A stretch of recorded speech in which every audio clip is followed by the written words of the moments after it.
दोस्तों, क्या आपने कभी यह पिक्चर देखी है जिसमें तापसी पन्नू और भूमि है, जिसका नाम है सांड की आँख।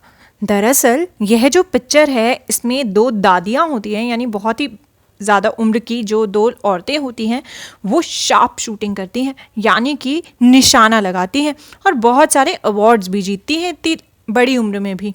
तो यह जो कहानी है ना, यह दरअसल असली में किसी की ज़िंदगी पर बनी हुई है।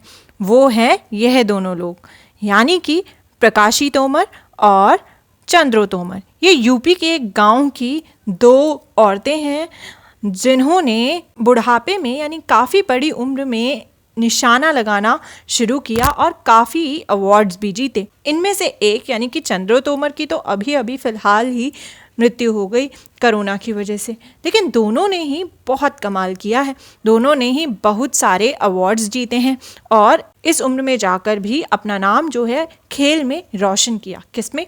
निशानेबाजी में, यानी कि शार्प शूटिंग में। दोस्तों, ऐसी एक कहानी है, तीन बहनों की कहानी, a story of three sisters, जो ली गई है आपकी NCERT की कक्षा चौथी की पुस्तक आसपास के पाठ 10 से। तो यह जो कहानी है इसमें यह जो लेडीज़ हैं, यहाँ पे जो तीन औरतें दिख रही हैं, थोड़ी ब्लड फ़ोटो है क्योंकि काफ़ी पुरानी फ़ोटोग्राफ ये है। तो यह जो तीन लेडीज़ हैं इनकी यह कहानी है। यह फ़ोटो देखो, लगती है ना दादी नानी, पर है यह आम दादी नानियों से अलग। यह फ़ोटो है तीन बहनों की, ज्वाला, लीला और हीरा। ये मुंबई में रहती हैं। ये तीनों कबड्डी खेलती थी और दूसरों को सिखाती भी थी। ज्वाला बताती हैं, हम जब छोटे थे तब लोग लड़कियों को यह खेल खेलने नहीं देते थे। लोगों को लगता था कि अगर लड़कियां छीना झपटी वाले खेल खेलेंगी तो उनसे कोई शादी नहीं करेगा। कबड्डी में लड़कों वाले कपड़े भी पहनने पड़ते हैं, इसलिए भी लोग खेलने से मना करते थे। तो ये जो तीन बहनें कौन सा खेल खेला करती थी और अभी भी इनमें से एक खेलती हैं, उनका नाम, उस खेल का नाम है कबड्डी। तो यह तीनों ही कबड्डी की प्लेयर्स रह चुकी हैं। तो ये बताती हैं कि जब ये छोटी थी उस समय पर लोग कबड्डी खेलने से लड़कियों को रोकते थे, क्योंकि कहते थे कि जो ऐसे छीना झपटी वाले खेल होते हैं अगर वो खेलेंगी लड़कियां तो उनसे कोई शादी नहीं करेगा, या फिर उसमें जो कपड़े होते हैं वो लड़कों जैसे पहनने पड़ते हैं। इस कारण से भी इन्हें कबड्डी खेलने से, उस समय पे कबड्डी खेलने से लड़कियों को रोका जाता था। क्या आपने भी देखा है अपने आसपास कि लड़कियों को कोई खेल खेलने से, कोई पर्टिकुलर गेम खेलने से रोका जाता हो, ये कहकर कि यह खेल तो लड़कों का है, यह खेल लड़कियों को नहीं खेलना चाहिए? क्या आपने ऐसा अपने आसपास होते देखा है? क्या आपको भी कोई खेल खेलने से रोका जाता है? तो क्यों? चलिए जानते हैं आगे इनकी कहानी क्या है। क्या इन्हें भी रोका गया था खेल खेलने से? तीनों ही बहनें काफ़ी छोटी थीं जब उनके पिता की मृत्यु हो गई। उनकी माँ और मामाओं ने तीनों को पाला। दोनों मामा खो खो और कबड्डी खेला करते थे। उन्हीं से यह शौक़ इन बहनों में भी आया। तो हमने देखा कि इनको कहाँ से शौक़ लगा, क्योंकि इनके जो मामा थे वो खेला करते थे कबड्डी। ज्वाला और लीला बताती हैं, आज से करीब 50 साल पहले जब हमने कबड्डी खेलना शुरू किया था तो लड़कियों के पास कबड्डी खेलने के मौके नहीं थे। माता पिता भी मदद नहीं करते थे, लेकिन हम सोचते थे कि लड़कियों को कबड्डी ज़रूर खेलना चाहिए। माँ और मामाओं ने हमें कभी नहीं रोका। हम तीनों ने कबड्डी खेलना सीखा और अपने मोहल्ले की कुछ लड़कियों को भी खेल में शामिल किया। हमने कबड्डी का एक क्लब बनाया जो आज इतने सालों बाद भी चल रहा है। तो इनके जो घर वाले थे उन्होंने तो इन्हें कभी नहीं रोका कबड्डी खेलने से, बल्कि इन्होंने क्लब भी बनाया जिसमें अपने मोहल्ले की लड़कियों को भी शामिल किया। लेकिन ये ज़रूर कहते हैं कि उस ज़माने में लड़कियों को कबड्डी खेलने के इतने मौके नहीं मिलते थे जितने आज के ज़माने में फिर भी मिलते हैं। क्या आपको भी ऐसा लगता है?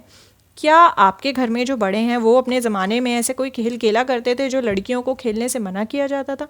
क्या आज के ज़माने में कुछ बदलाव आए हैं? और दोस्तों, हमने देखा कि इन्होंने कबड्डी का एक क्लब भी चालू किया। अगर आपको मौका मिले तो आप कौन से खेल का जो क्लब है वो बनाना चाहेंगे? याद आए वे दिन, कौन से दिन? आइए देखते हैं। लीला और हीरा अपने मैचों के बारे में बड़ा जोश से बताती हैं। कई मैच तो वे बिल्कुल हारते हारते जीती, क्योंकि उन्होंने तो मन में ठान ही लिया था कि कभी हार नहीं माननी है। उन मैचों के दौरान कई बड़ी मज़ेदार घटनाएं भी हुईं। एक बार वे एक दूसरे शहर में एक बड़ा मैच खेलने गई थी। मैच शाम को 6:30 बजे शुरू होना था। हम 3 से 6 की पिक्चर देखने चले गए। हमने सोचा कि मैच के समय तक तो वापस चले ही जाएंगे। पिक्चर शुरू ही हुई थी कि हॉल में हल्ला मचने लगा। पता चला कि हमारे मामा हमें ढूंढ रहे थे। उनके हाथ में एक टॉर्च थी। वे एक एक करके सबके चेहरों पर रोशनी डालकर पहचानने की कोशिश कर रहे थे। मामा ने वहीं हॉल में हमें खूब ज़ोर से डांट लगाई। तो ये किस्सा है जो लीला और हीरा हमारे साथ बता रहे हैं कि इस तरह से उनके कोचिंग के दौरान ये सब भी हुआ, और छोटी छोटी बातें ऐसी हैं। कई मैच वो हारते हारते जीत गए क्योंकि उन्हें जीतना पसंद था। तो उनके जीवन में कबड्डी को लेकर कई कठिनाइयाँ आईं, परंतु कबड्डी का मज़ा कभी कम नहीं हुआ। सबसे छोटी बहन हीरा तो कबड्डी की कोच भी बनी। यह बहनें चाहती हैं कि आप जैसे स्कूल के बच्चे अपनी पसंद के खेल खेलें और कबड्डी तो खेलें ही। तो दोस्तों, ये तीनों बहनों में से एक तो कबड्डी की कोच भी बनी। तो इन्होंने बढ़ती उम्र के साथ भी अपना जो खेल था, उस खेल के लिए जो अपना प्यार था, उसे ज़िंदा रखा और इन्होंने उस खेल में अपना नाम बनाया। तो दोस्तों, अगर आपको मौका मिले कोई खेल खेलने का, तो आप कौन सा खेल खेलना चाहेंगे, सीखना चाहेंगे? मुझे मौका मिले तो मैं क्रिकेट ज़रूर सीखना चाहूँगी। तो औरतें जिन्होंने खेल में अपनी पहचान बनाई, women who got recognition in sports. तो हमने देखा कि ऐसी कुछ औरतें जिन्होंने किसी खेल में, किसी गेम में, किसी पर्टिकुलर स्पोर्ट में अपनी पहचान बनाई।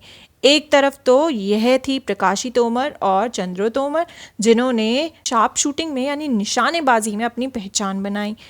इन्होंने तो काफ़ी बड़ी उम्र में जाकर निशानेबाजी में अपनी पहचान बनाई। और दूसरी तरफ यह जो 3 बहनें थीं, मुंबई की रहने वाली, इन्होंने कम उम्र में ही खेलना शुरू कर दिया था, लेकिन आगे जाकर भी इन्होंने अपने खेल को ज़िंदा रखा और इनमें से एक कोच भी बनी। तो यह कौन सा गेम खेलती थी? ये खेलती थी कबड्डी। तो दोस्तों, क्या आप किसी विमेन को, यानी कि किसी औरत को जानते हैं जिन्होंने अपने खेल में अपनी पहचान बनाई हो? ऐसे बहुत सी औरतें हैं जिन्होंने अपने खेल में अपनी पहचान बनाई हैं। इसके बावजूद कि लड़कियों को, औरतों को रोका जाता है कई खेल खेलने से, यह कहकर कि ये लड़कियां नहीं खेलती, फिर भी कई लोग ऐसे हैं जिन्होंने खेलों में अपनी पहचान बनाई, लड़कियों ने। क्या आप भी ऐसा किसी को जानते हैं जिन्होंने, ऐसी औरतें जिन्होंने खेल में अपनी पहचान बनाई हो? Women who got recognition in sports.